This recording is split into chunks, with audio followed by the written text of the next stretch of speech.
예, 금방 소개받은 노명선 교수입니다. 그 우리 송기복 발표자께서는 이 법률가, 우리가 속칭 얘기하는 자격증을 가진 법률가가 아니라고 생각하는데도 불구하고 아주 논리적으로 법률적인 시각에서 합리적인 해석을 해서 잘 발표해 주셔서 저 또한 같은 취지의 발표를 할 수밖에 토론을 할 수밖에 없을 것 같습니다.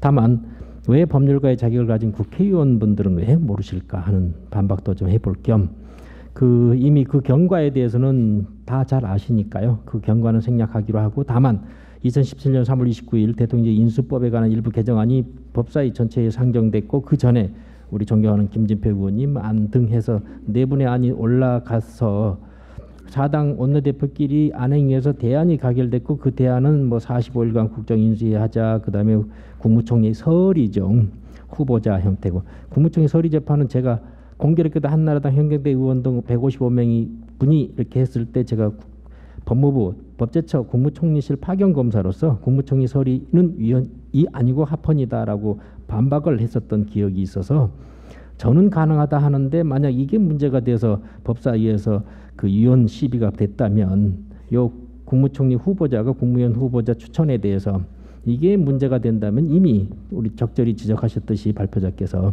요거는 이미 법률을 문제 삼았어야 되죠. 그래서 이 안건만을 가지고 유독 국무총리 후보자가 국무위원 후보자에 대한 추천이 위헌 소지가 있다는 것은 조금 형평성이 어긋난다, 이런 점도 동감을 하고 있습니다.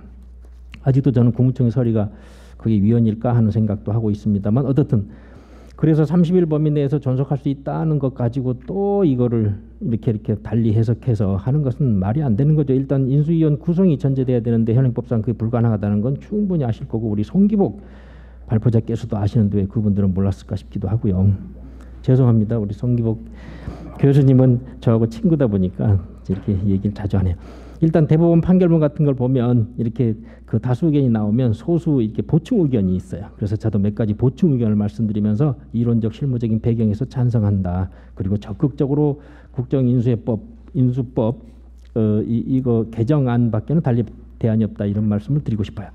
일단 국정인수위원회로 하겠습니다. 이 설치 필요성에 대해서는 법 격언이 있습니다. 필요는 법을 가지지 않는다. 제가 영어는 잘 못하지만 necessity has no law라는 이런 필요는 법을 가지지 않을 만큼 정당화될 수 있다는 직접적인 표현도 있습니다. 대통령 당선인 지위에서 이게 인수위원회가 필요한데, 하물며 19대 대통령, 이번 대통령이 19대 대통령을 한다면 대통령직 인수법에서 요구하는 입법 목적에 상하는 국정 운영의 계속성, 안정성 도모할 필요성이 충분히 있죠.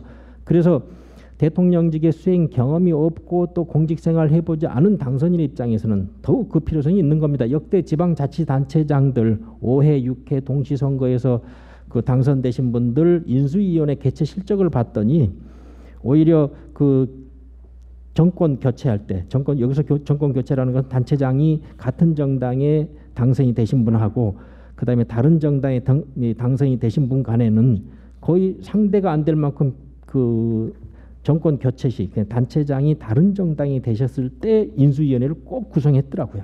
그리고 또 공직 경험이 없는 그런 단체장의 경우는 또 필히 인수위원회를 개최했고, 그만큼 인수위원회는 필요한 것입니다. 그래서 새로운 대통령께서도 당연히 인수위원회 형태가 필요한 거죠. 또 인수법 제7조에도 나이라는 업무의 성격상 보면 정부의 조직 기능, 예산 현황 파악, 그리고 새 정부의 정책 기조, 취임 행사, 대통령 당선에 요청되는 국무총리, 국무위원 후보자 검증, 뭐 기타 필요한 사항, 이런 것들은 반드시 필요한 건데 하나도 소홀히 할 수 없는 주요한 업무에 속합니다. 이거를 그 혹자는 대통령 비서실 직제 규정을 개정 확대해서 이미 대통령이시니까 대통령 비서실 사실상 유사 업무 수행하고 있는 거 아니냐. 그래서 직제 규정을 개정하면 빠른 시일 내에 국정 공백 없이 실질적으로 각 부처의 업무 보고 받고 현안을 파악하고 그다음에 정책 수립에 실질적으로 보답할 수 있다. 이런 장점이 있다고 얘기할 수는 있겠죠.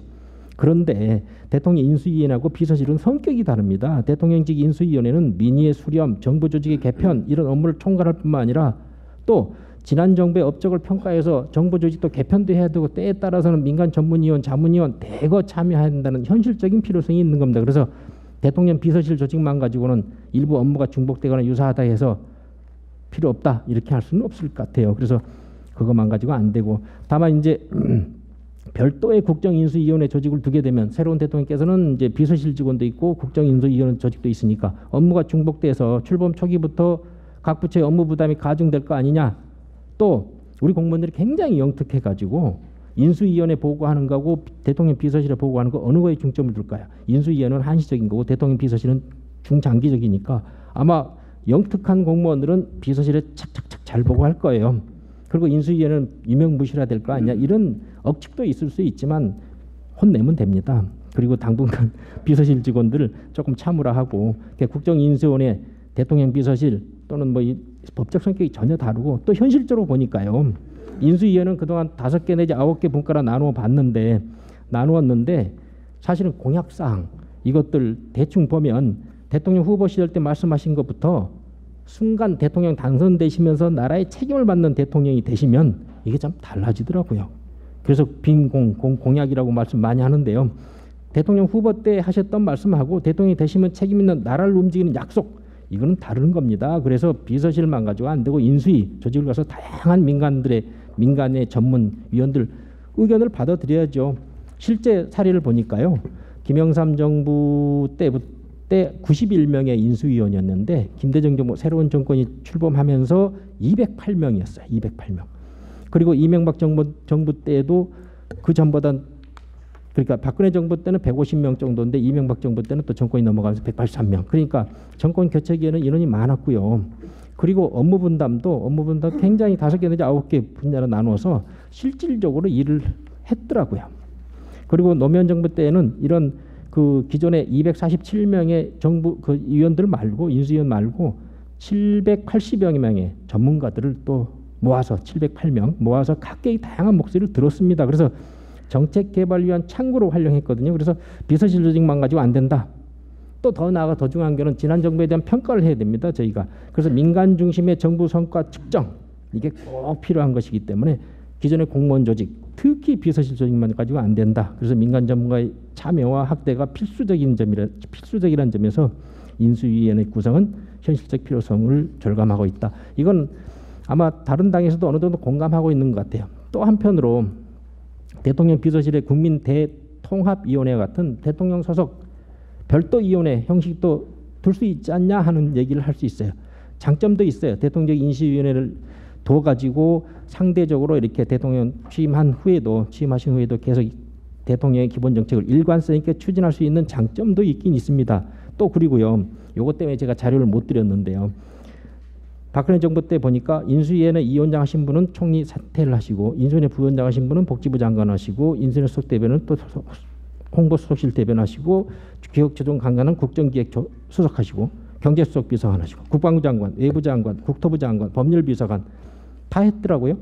고용복지수석 그리고 경제수석 비서관, 교육문화비서관, 고용복지수석, 대통령 비서실장, 홍보보좌관 다 했잖아요. 그러니까 인수위 팀들이 그대로 이렇게 그 결국은 정부 각부의 구성원이 되다 보니까 일관성 있게 진행하려면 어느 정도 국민 대통합위원회 뭐 위원으로 있으면서 이렇게 가는 것도 좋겠다는 얘기도 할 수 있지만 우리 발표자께서 적절히 지적하셨던 것처럼 대통령직의 인수를 위해서 기존의 대통령직 인수법이 있어요. 인수법이 있으면 별도의 법률을 마련해서 유사한 형태의 위원을 두는 것보다는 법률 체계상 바람직하게 기존의 법을 보완해서 기존의 법률을 개정해서 하는 게 법 경제적인 측면에서 아주 맞습니다. 그리고 새 정부가 출범되면 5월 달에는 정부 예산을 바로 편성해서 본격적으로 심사를 해야 돼요.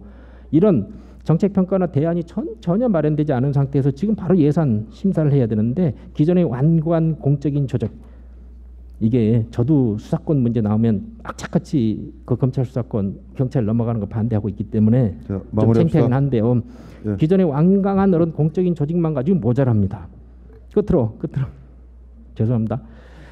그 미국은 부통령이 이미 그 대통령과 같이 민간의 그 선거를 통해서 민주적 정당성을 가졌기 때문에 대통령이 고리가 돼도 부통령이 하면 돼요. 근데 우리나라는 그게 아니지 않습니까? 그래서 우리는 이제 대통령직 인수위원회 이번에 설치를 하고 또 앞으로 대통령직 인수준비위원회도 좀 설치했으면 좋겠어요. 그래서 양당 체제가 잘 되면 대통령직 인수준비위원회도 설치해서 앞으로 나갔으면 좋겠다는 말씀과 함께 저도 열심히 뭔가 새 정부 출범이 되면 일해볼까 합니다. 감사합니다. 네.